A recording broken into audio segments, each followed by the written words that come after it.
Hello, welcome to Big Banks of Burning, brought to you by Brandon Corbett's Witchcraft and Wizardry Magic Trading Shop, located at 1756 Bemis Road. I'm Big Banks Barfield. And I'm Jeffrey Lapham. The first portion of our show, we'd like to apologize about not having an episode last week. As some of you may know, Steve Koffler is one of our close friends, and the league manager had penile enhancement surgery last week, and Dr. Finkelstein took a couple of extra snips, and we have to be by his side the whole week. You need a week off after that ass kicking by Justin Woods. Castration's fun for no one. Yeah. Alright, some of the things we missed on having the show last week we'll highlight for you. First off, Coach Burton and the Fargo Footlongs had their first victory. Good job, Coach Burton. It wasn't even a close one, though. Yeah. Way to come out there shooting, Cody. First one always feels the best. That's what she said. I think he won 100 to 66, so good job there. Next thing about week 3, big thing is Justin Woods and the One Pump Chumps gave Coach Koffler a little more than one pump there and beat him for Coach Koffler's first loss. Yeah, he stepped up to the challenge that was made by Coach Koffler, and after that victory, he was able to rename Coach Koffler's team to Phillies Fan for Life.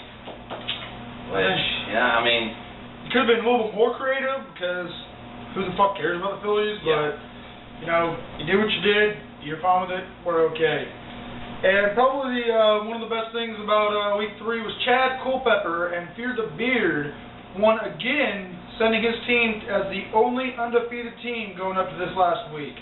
So Fear the Beard is looking very strong at 4-0 right now. Good job there, Chad. All right. Well, to start the show, we'll recap week 4 and our scores. We'll start off with the Sandusky Sodomizers. They lost one here to the Wizard of Wine Country, Brandon Corbett. 99.5 to 82.6. Sandusky Sodomizers had Drew Brees put up 40-some points in the Bears, but that really doesn't help you when the rest of your team doesn't even score 10 points. Yeah, that crazy Wizard pulled this one off. I think he put a curse on the rest of Coach Early's team. Next one we have is Greenville Packers versus Professional Chicken Chokers. Chokers definitely went off with this one. It was pretty close with the matchup except for the receiver. And Professional Chicken Chokers definitely benefited by having such people as Torrey Smith and Dwayne Bowe really go off when Headley just had some people not perform. Ben Tate didn't do shit, and neither did Julio Jones. So I think Dwayne Bowe's becoming the most consistent wide receiver in the league this year. Yes, he awesome. definitely proved himself. In our third matchup of this past week, we had Fear the Beard beat the $5 Footlongs 115.3 to 91.5 to stay undefeated. Chad's just rolling. He's 4-0 now. It really wasn't that much of a contest. Was this kind of like a David Goliath versus kind of matchup? Yeah, I mean, you got to think that Coach Burton was really hyped up by coming off his first win, but it's a tough week when you come off your first win and you're up against the 4-0 undefeated Fear the Beard. So, kind of felt bad for the situation, but hey, did what he could. If your quarterback's playing Oakland secondary, start him. Peyton Manning won for a big 37 points there. Next matchup is Phillies Fan for Life, Coach Koffler's new team name, versus Naked Streetwalkers.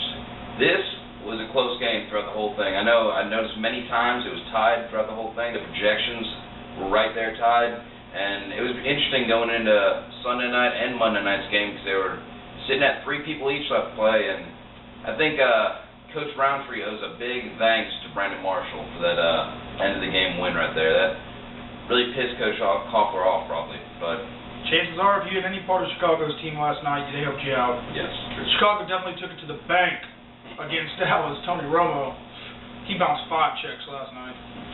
All right, our second last matchup was the annexation of Puerto Rico. Lost to Ray Pickles, Winkle, and Lee Thompson, 132.9 to 99.2. Well, Lee Thompson's team has really just vitalized itself. This is a big win over Chip. Yeah, this was. I've said it from week 1. Ray Pinkles, Winkle, and Lee Thompson's team. You watch out. It's never going to be an easy game against them. He's got a strong lineup, and never can tell. But Chip, just hang in there. I know you're losing a lot of close matchups and everything, but last week was just bad. Last matchup we have is the One Pump Chumps versus Honky Tonk Badonky Gronk.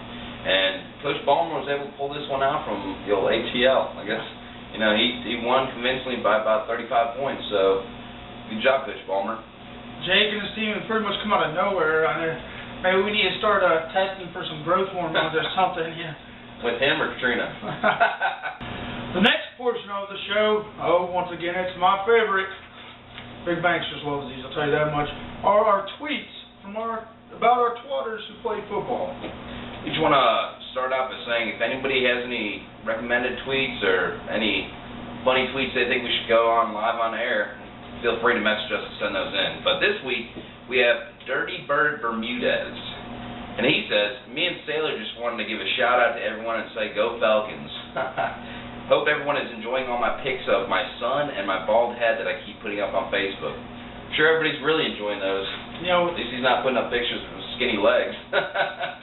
I hope Chicken Legs himself and his son Sailor are having a great time in Atlanta.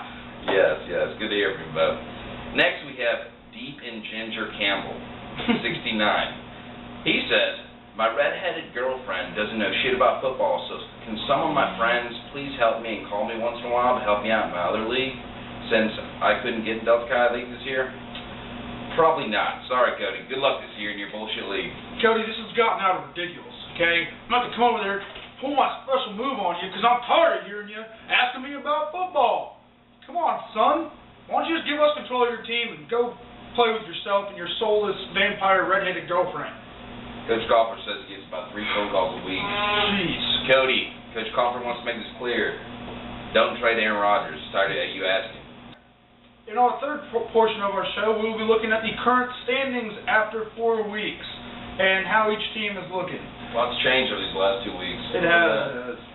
But we're going to start in the red division, where we have Chad Colbert, only 4-0 team, in first, followed by the Professional Chicken Chokers. Lightsy's hung out so far at 2-2. Then the Sandusky Sodomizers at 2-2, followed by the Wizard of Wine Country at 2-2, and then each the Green Bowl Packers and $5 Footlong at 1-3. You know, this is looking like a pretty tough division. A lot of mid teams that are doing well, but you know, at the same time, we got 2 of the worst teams in the league at the bottom. How do you think this is going to wrap up in the upcoming weeks?